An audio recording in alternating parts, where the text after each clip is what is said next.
Olá, eu sou Ana Laura, aluna da 4ª turma do mestrado profissional ProF do Polo da UFRN. E, com o intuito de sistematizar os conhecimentos tratados na disciplina Problemáticas da Educação Física, nos foi solicitado a elaboração e o compartilhamento de um mapa conceitual. No decorrer da disciplina, foram abordadas diversas problemáticas que estão presentes na nossa caminhada pedagógica.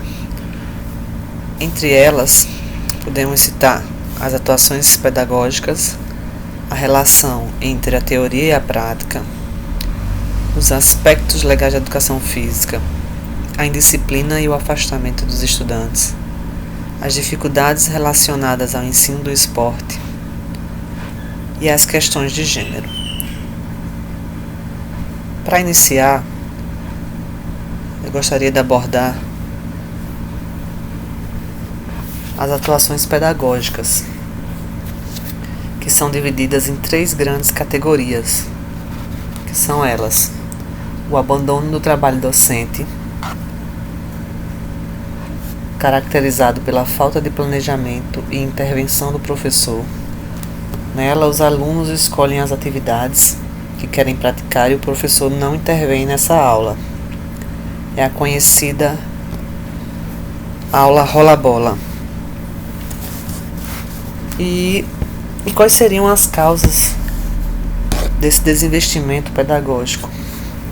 Dentre as inúmeras causas, podemos citar as condições objetivas do trabalho, a falta de tempo para planejar, a baixa remuneração dos professores, a quantidade excessiva de alunos por turma, falta de valorização também com relação à disciplina pela comunidade em geral, que não sabe da importância da educação física e acha que só recreação, a falta de valorização também pela gestão da escola, que em muitos casos utiliza a educação física para cobrir as aulas vagas e manda os alunos para a quadra para que o professor da educação física fique com eles.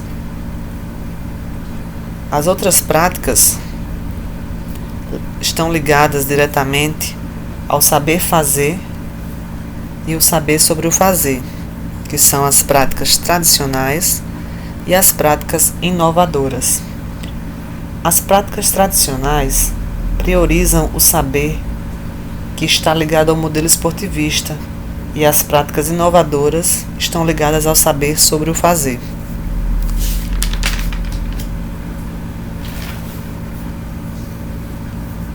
Nessa perspectiva tradicional, o saber fazer está ligado à dimensão procedimental, prioriza aulas práticas e aborda geralmente os mesmos conteúdos ligados aos esportes, que é aquele conhecido quarteto fantástico: futebol, voleibol, handebol e basquetebol, sempre com ênfase na técnica.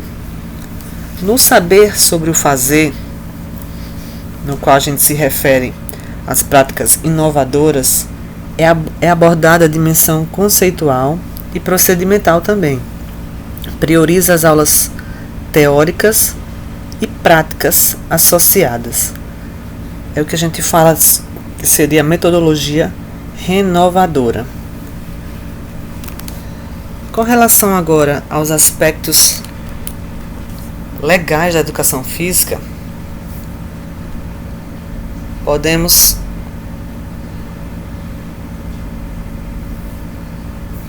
ter aqui 5 marcos importantes, que é a LDB de 1961, a de 1971, a Lei número 6.503, a Lei 9.394 de 96 e a Lei 10.793 de 2003.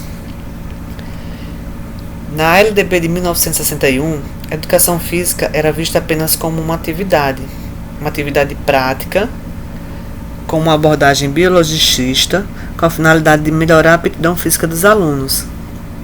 Era obrigatória em todos os níveis de ensino e facultativa ao aluno que estivesse nas seguintes condições: trabalhasse mais de 6 horas, e estudasse à noite, tivesse mais de 30 anos, prestasse serviço militar, fosse fisicamente incapacitado.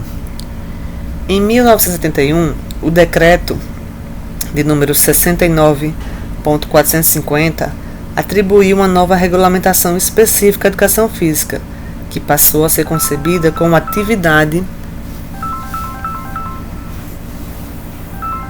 que, por seus meios, processos e técnicos, desperta, desenvolve, aprimora forças físicas e mentais, morais e sociais. Em 1977, através da Lei 6.503, torna facultativa a prática da educação física ao aluno de pós-graduação e à mulher com prole.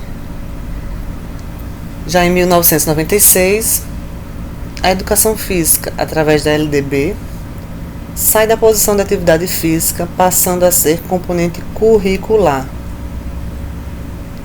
Continua, então, a ser facultativa nos cursos noturnos. No parágrafo 3º do artigo 26 da LDB 9.394 de 96, a educação física é componente curricular da educação básica. Deixa de ser obrigatória nos cursos noturnos. Passando agora para a Lei 10.793,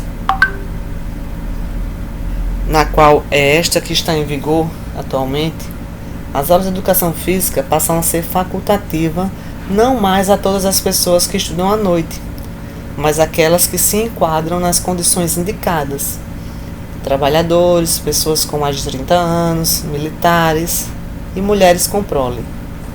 Dessa forma, a facultatividade estendeu-se a todos os alunos que se incluem nesse grupo, independente do período do dia que estuda. Falando agora um pouquinho sobre a indisciplina e o afastamento dos alunos, a gente pode citar inúmeras razões.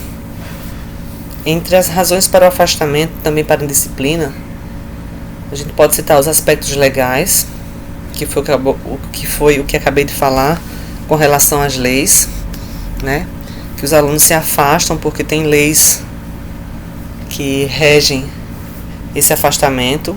Então, muitos alunos, porque não querem fazer aula de educação física, acabam buscando esses direitos através dessas leis.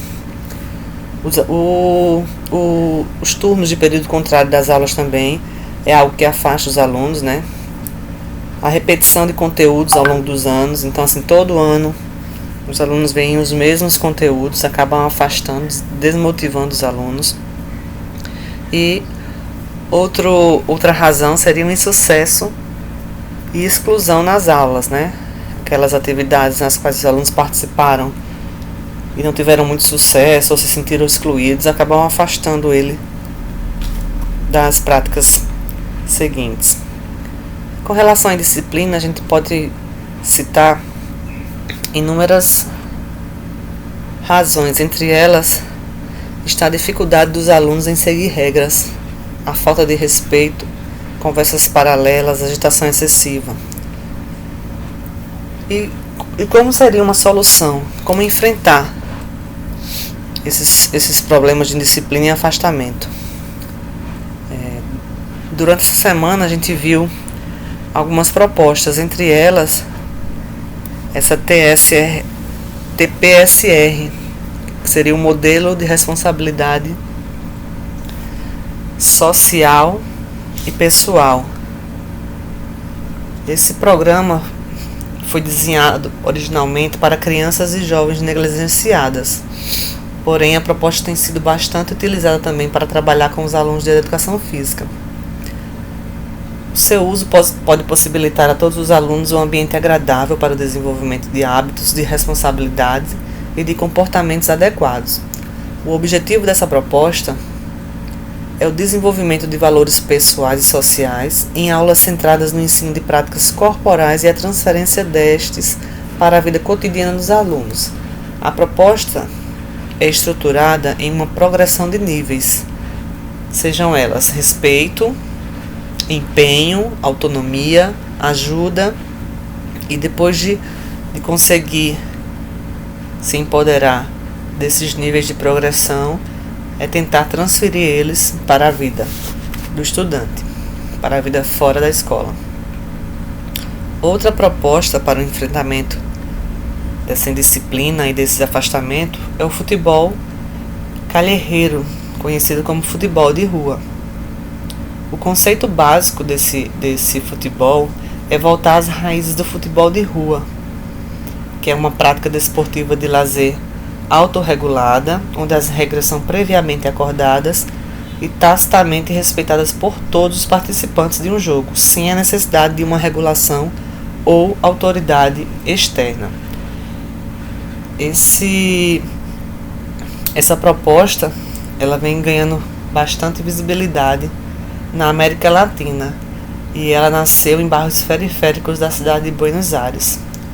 Trata-se de movimento popular de educação que tem assumido o esporte e o lazer como espaço de desenvolvimento da juventude.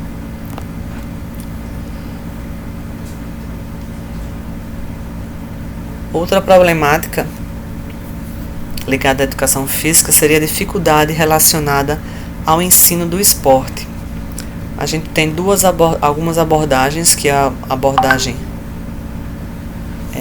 esportivista, né? O modelo tradicional, que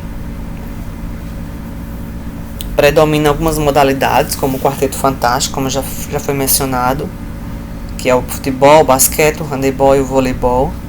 E temos as abordagens pedagógicas renovadoras, que ela vem como uma crítica à forma como o esporte era trabalhado, discute acerca do ensino da técnica das modalidades esportivas, do rendimento da ludicidade e reflete sobre o fenômeno esportivo. Com relação à questão de gênero na educação física, durante essa semana discutiu-se as aulas mistas e a equidade de gênero, como também as aulas separadas por sexo. Nas aulas mistas e equidade de gênero, faz um paralelo com essa tríade dos controles básicos, que seria o controle sobre a natureza, sobre as relações sociais e o autocontrole. Acredita-se que esse autocontrole deve ser importante indicador do nível de maturidade de alunos e alunas.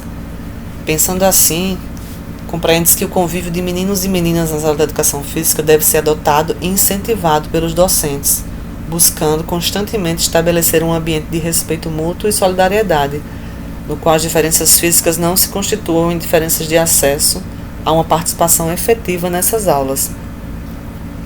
Com relação às aulas separadas por sexo, elas se baseiam em fatores biológicos, acreditando-se que, pelos meninos serem mais fortes fisicamente, as meninas teriam uma desvantagem, então que seria mais fácil separar essas aulas por sexo.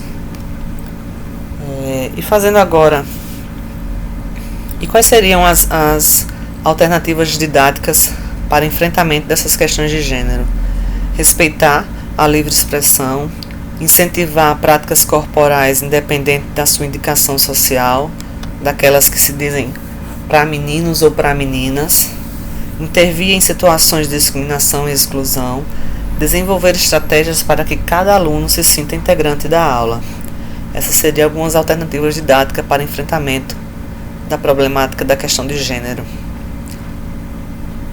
E, de um modo geral, fazendo uma análise geral, a gente observa, dentro dessas temáticas, das problemáticas da educação física, que a gente tem as causas, temos também o que tudo isso provoca, que são as consequências, e a partir de todo o estudo mais aprofundado que tivemos no decorrer dessa disciplina, acredito que tenha sido possível enxergar possíveis soluções para diminuir essas problemáticas dentro das nossas realidades.